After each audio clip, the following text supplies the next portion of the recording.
Jangan lupa subscribe YouTube channel Radar Kudus TV dan pastikan untuk menyalakan lonceng notifikasinya. Saya bawa kitab Sahih Muslim, di mana tradisi pesantren atau tradisi NU itu sering tahlilan, sering baca tasbih bareng, baca tahlil bareng. Ini juga penting karena disebut al-baqiyatus sholih. Baqiyat itu satu kalimat yang abadi, sholihat itu yang layak. Saat nanti di akhirat itu kita tidak siapa-siapa. Yang tetap sebagai aktor, sebagai al-fa'ilul mukhtar itu hanya Allah Subhanahu wa ta'ala. Sehingga kita dilatih mulai kecil sampai sekarang disuruh ikut tahlil, ikut baca tasbih subhanallah bihamdi atau subhanallahil azim, maha suci Allah, maha besar Allah. Karena itu kalimat yang abadi.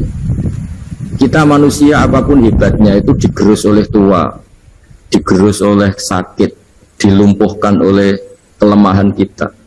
Yang hakikat abadi itu ya Allahu Akbar. Kita tidak pernah besar abadi. Sehingga ketika kita nanti di akhirat, yang al-baqiyatus sholihat itu bukan kita tetap orang yang kulluman alaiha fani wa yabqa wajhu rabbika dzul jalali wal ikram. Orang yang rusak, orang yang rentan, orang yang profan. Yang abadi itu Allah. Sehingga kita dilatih tahlil Allahu Akbar kabira walhamdulillahi katsira. Ini disebut al-baqiyatus sholihat. Karena nanti kamu di akhirat, kalimat-kalimat yang kita utarakan di dunia itu semuanya tidak ada gunanya, kecuali kalimat-kalimat yang memuji Allah Subhanahu wa taala.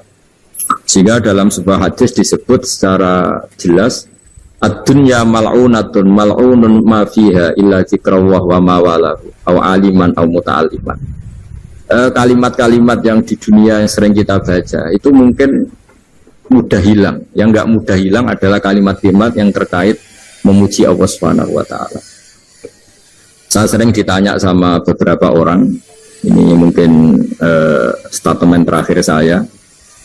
Terus kenapa banyak negara Eropa yang negaranya lebih tertib sehingga kita lebih nyaman karena sistem negaranya bagus, hak asasi manusia terjamin, kemakmuran rakyatnya terjamin. Terus saya bilang Islam tidak akan pernah melarang orang belajar dari negara manapun, tapi yang jelas pesan saya, kamu harus ingat Allah dulu. Sistem itu bisa bagus karena ada bumi yang disediakan Allah. Orang bisa hidup karena ada oksigen yang diciptakan Allah. Orang bisa bertahan hidup karena ada air yang diciptakan Allah. Sehingga apapun baiknya sistem negara manapun, tetap nomor satu itu karena jasanya Allah, bukan yang lain. Meskipun Islam mengharuskan orang berterima kasih sama sistem sosial yang baik, tapi tetap nomor satu itu tentang jasa kamu sama Allah. Dan itu juga yang diajarkan guru-guru kita.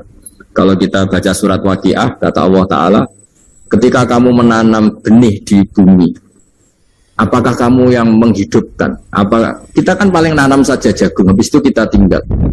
Kata Allah Ta'ala, apa kamu yang menghidupkan jagung itu? Kata Allah, saya yang menghidupkan. Lau nasya'u, kalau saya mau, tak hancurkan. Ketika kamu minum air, a'antum anzaltumuhu minal musni am nahnul munsidun. Jadi itu terus diulang-ulang oleh Allah. Ketika kamu nyaman di bumi, pakai mobil mewah nyaman, punya istri cantik nyaman, punya jabatan nyaman, kata Allah, sekali saya mau, kata Allah, amin teman fis sama ayakhsifa bikumul ardo fa idza hiya tamur. Kamu bisa nyaman karena bumi tidak saya goyang, tidak saya bikin gempa. Sehingga dengan berpikir seperti itu, apapun yang kita alami sekarang, misalnya kita bisa makan enak, bisa tidur nyenyak, karena bumi nggak digoyang Allah, langit tidak menjatuhkan meteor, langit tidak guncang. Sehingga itu terus yang dilatih. Amin tuman fisama yakhsifa bikumul ardo fa idza hiya tamur. Amin tuman fisama ayursila alaikum hasifa fasta'lamuna kaifa nazir. Ketika punya air, kita juga tidak bisa menjaga eksistensi air sampai sekarang. Yang bisa jaga hanya Allah. Allah juga yang memperingatkan kita, kul ara'aitum in asbaha ma'ukum khauran fama ya'tikum bima'in ma'in. Coba kalau air itu tak ambil, kata Allah, kamu bisa apa? Nah, saya berharap dari ngaji saya yang singkat ini, memang ini sudah malam ya, jadi ini saatnya para kiai ya, para ulama mungkin saatnya munajat sama Allah, dan ini kebenaran saya bisa menyampaikan ini. Sehingga saya berharap dengan pikiran dan nurani seperti ini, teman-teman yang hidup di Jerman, di Belgia tetap nyaman, karena hakikatnya al-bilad biladullah wal ibad ibadullah fa haitsu ma asabta khairan fa'akim. Sebetulnya hakikat hidup itu ya seperti itu. Manusia yang dimanapun ya hamba Allah, bumi yang Anda tempati dimanapun ya bumi Allah. maka di mana saja kamu menemukan kebaikan, fa'atim, maka silakan beraktivitas di situ atau menempat di situ atau berdomisili di situ. Mohon maaf karena saya tidak bisa lama-lama karena di sini juga sudah malam. Tadi saya juga habis ngaji dengan banyak santri. Mohon maaf atas semua dan saya ikut mengapresiasi semua aktivitas keislaman di sana yang disebut mudarosah keislaman atau tadarus keislaman. Tapi saya mohon selain bangunan-bangunan fisik, bangunan-bangunan mental atau rohani juga diajarkan sehingga jangan hanya masjidnya yang bagus, tempat wudhunya yang bagus, tapi juga sholatnya yang bagus. Caranya diajarkan sholat-sholat yang benar dan baik, juga khazanah-khazanah yang agak luas.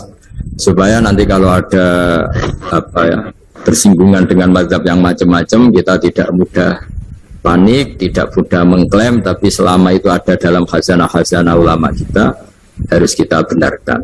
Baru kalau benar-benar tidak ada khazanahnya, mungkin baru kita menvonis itu sesat atau salah. Saya kira demikian. Assalamualaikum warahmatullahi wabarakatuh.